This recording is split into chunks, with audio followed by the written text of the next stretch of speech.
Having the actual director of Squid Games along with the two main actors roast our fan theories in front of us was not on my 2025 bingo card. As brutal as this was, it was really entertaining. For any of you that don't know, Netflix just released a promotional video for Squid Game Season 3 with Hwang Dong-hyuk, the director, Lee Jung-jae, who plays Gi-hun, and Lee Byung-hun, who plays the frontman. And the three of them sit down for 10 minutes and go over a lot of our Season 3 fan theories and rip them apart. A lot of them the director knew would come about. Some of the Easter eggs he planted in Season 1, he intentionally misdirected us with in Season 2. I'm just surprised they didn't bring up the Player 457 theory. Out of all the theories to say that aren't true, kinda sus they left this one alive. But for all the other huge theories, we're going to go through everything they picked apart and talk about what theories fell through and which ones they didn't deny and seem to enjoy. If you love Squid Games, subscribe so you don't miss all the fun videos that are coming out very soon. Now, the biggest shock to all of us, and one of the theories the fans were most confident in that the director called all of us out on, was the drawings on the walls. He said that he did this on purpose in Season 1, where as the games would go on and players died off, removing all the bunks revealed that there were depictions of each of the games on the wall in Season 1, so you could get an idea of what was to come next. You could see red light, green light here on the wall. Here's all the shapes of the cookies you could choose from to cut out. Here's the Squid Game itself. Here's the glass bridge game. Here's tug of war. All of these games were on the walls the entirety of the time from the very beginning, but you only see them at the end once all the bunks were removed. It makes you wonder if this possibly could have saved more players during the first couple of games, or I wonder if any of the players actually noticed this and just didn't tell anyone and used it to strategically survive another couple games. But for us, when Season 2 came around, everyone instantly started looking to the walls for clues, and you could very clearly see what looks to be a human chessboard, kind of with these crosses on it, meaning they would probably play human chess at some point that would lead to their death. There's even little people swinging on monkey bars here, as if this will be one of the death games. They had all of us theorizing, and honestly kind of excited to see these interpreted into the Squid Games. And then the director says in the video, yeah, he knew that the fans would do this for Season 2, so he put all of those on the walls as decoys. He said that he would never use the same devices twice. This is so shocking. Something so small that we thought we could rely on was turned into a wild goose chase by the director himself. I think this is hilarious. Another theory that I really enjoyed in Season 1 and people picked up again in Season 2 that they talked about is the milk theory. If you don't know what the milk theory is, in Season 1 when the players are getting their food, we see Gi-hun ask a guard if he could have some chocolate milk, stating that he can't drink normal milk because he had problems as a kid digesting it, and that he used to have to just not drink any at all. And then the old man Ilnam comes up behind him and quickly says that Gi-hun is just like his son,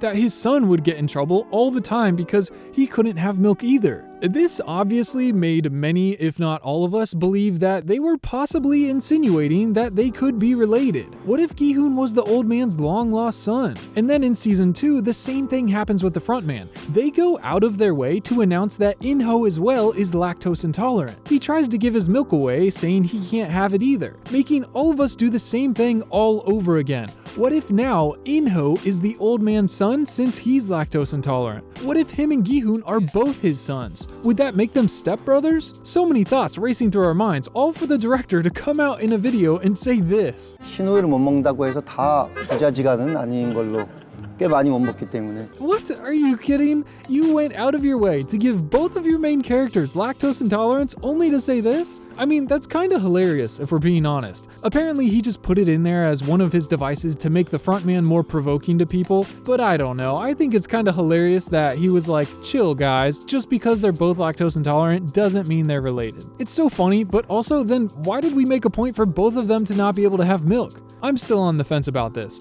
I know they deny it, but why is it there? Maybe it's just giving representation to all the lactose intolerant Squid Game fans. Can all of you sound off in the comments, please? I'm curious how many of you there are. Band together on one comment and everyone just like that one. And this gets funnier because in a minute, they actually take this everyone's related theory even further. Next, someone was theorizing that maybe the frontman's wife was secretly still alive and that's the reason they were harvesting all the players' organs. And they basically laughed this one away, saying that the fan hadn't watched Season 2 yet. Because they literally show us his wife's grave. She's dead, like a while ago. and I think the fan was just playing around with a very big what if, like his wife's death was staged and they buried a fake body at a fake grave, and then secretly for like the last 8-9 years, she's just been on life support as they harvest hundreds of organs from all the dead contestants, and that's why they're harvesting organs. I mean, by now, from let's say 2016 to 2024, 9 games worth of contestants minus the winners is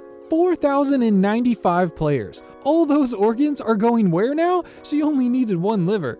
I kinda agree with the director, this one's a little far out there. Apparently, there was another theory that they hid who will survive in one of the promotional photos for season 3, specifically this photo. Someone was theorizing that the actors who were standing in this photo would be the ones to survive while the ones sitting would perish. I get what they're going for, but this one is a little grasping at straws. Although, they did turn it into a full video for Netflix to post on YouTube, along with the actors slowly walking over and almost very deliberately taking a seat and then stepping up and remaining standing. So I get it, but still. They kind of laugh at this one too, and the director asks if the photographers knew the outcome of season 3. I mean, of course they don't. And then Lee Byung-hun mentions they alternated. Everyone stood for shots and then sat for shots, and this just happened to be the one they used. I mean, I agree that this one is like 99% false, but if it were real, they would tell you it's not. So grain of salt with all of these. We will know for sure on June 27th. They also addressed the Minsu VIP theory, which was surprising because almost as soon as I saw this one, I realized it wasn't a valid theory and just completely disregarded it. But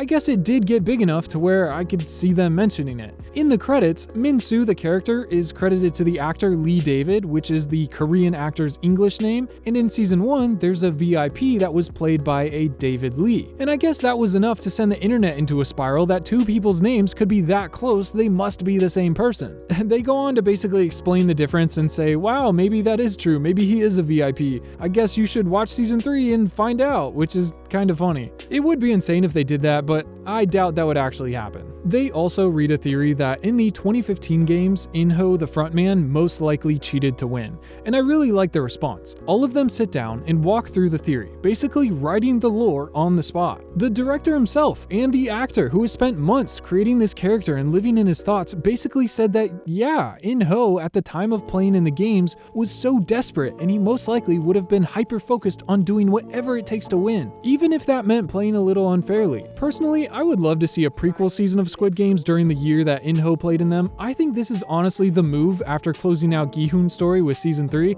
Tell me in the comments if you would watch Inho's games just to see him win. I think it would be another great opportunity for amazing storytelling from the director and acting from Lee Byung-hun. It would be kinda sad not to have Lee Jung-jae in the season though. It would be really cool if they let him be the frontman for this season, just playing into the theory that Gi-hoon is going to win these current Squid Games and then become the frontman. I mean, it is possible, but I don't think very likely, so seeing him be the one behind the mask in a prequel season would kinda be really funny. They also look at a theory asking if in the end it will just be a one-on-one matchup of Gi-hoon versus Inho, and this one is really interesting because instead of saying no, this isn't going to happen, they kinda dance around the subject a little bit. They acknowledge that Gi-hoon versus the frontman, their ideas, their view of humanity has been clashing and going against each other since season 1, and that's mainly what season 2 and 3 are built around, and they confirm that this will continue on throughout season 3. But I wonder if this fan hit the nail on the head and they will physically be going up against each other in one final fight to the death. I don't know what I was expecting, but it wasn't that. I think that would be crazy. I almost figured that if anyone was to fight Inho, maybe it would be his little brother, Junho. I know they have to do something with them meeting, something big, but Gi-hoon is the main character. I hadn't even thought of it until now, but they'll have to do a very big reveal and clash at the end of the season between them as well. And I wonder if mashing everything together, both of the reveals for Junho and Gi-hoon into one at the same time with both of them together, I wonder how much magic that would take away. I kinda hope they do both of them meeting individually. I guess that would make it hard for them both to defeat the frontman though.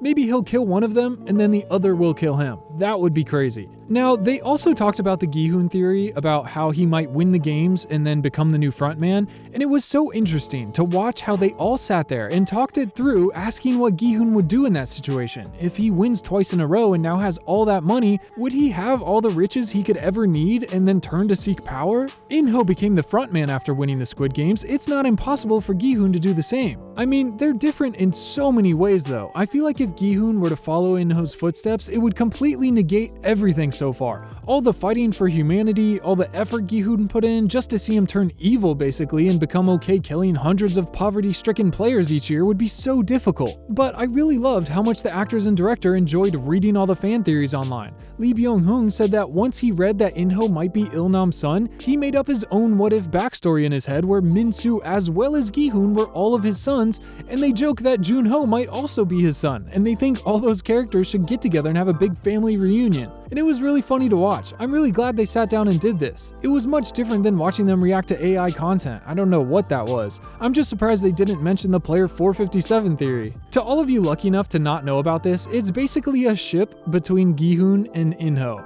player number 1 and player 456, making it 457. There's so many scenes in season 2 where they're just staring intently at each other with so much tension that fans didn't have to try so hard to come up with this one. There was actually an interview where it sounds like Lee Byung-hun actually said that he's seen those theories, and while he's saying this, he kinda looks a little traumatized. Poor guy, I hope he's okay after he saw all that fan art. I wouldn't be surprised if the director actually sent it to both the actors himself. He's come out in interviews saying that he loves to share memes with everyone. And one last thing that I found interesting in another behind the scenes Netflix video they posted, Lee Byung-hun explains that when they started, he had to figure out how much excitement to let Inho show while undercover as a player, because in a lot of the scenes it looks like he's genuinely enjoying the excitement of actually playing in the games. I mean, it's so much that it was the last thing Il-nam wanted to do before he died. But the frontman's played in these games almost 10 years prior, and he said that while Inho would be trying to blend in and would be faking some of the excitement, just the same, he was genuinely getting excited in these shots. Subconsciously, he had fallen into the camaraderie of it all more than he expected to, or maybe just blamed it on his cover, which I thought was really cool to have it finally confirmed that he actually was having fun in these scenes bonding with Gi-hun and the other players. I thought that was really nice. Thank you guys for watching the video. Go subscribe for a free Dalgona cookie in the comments,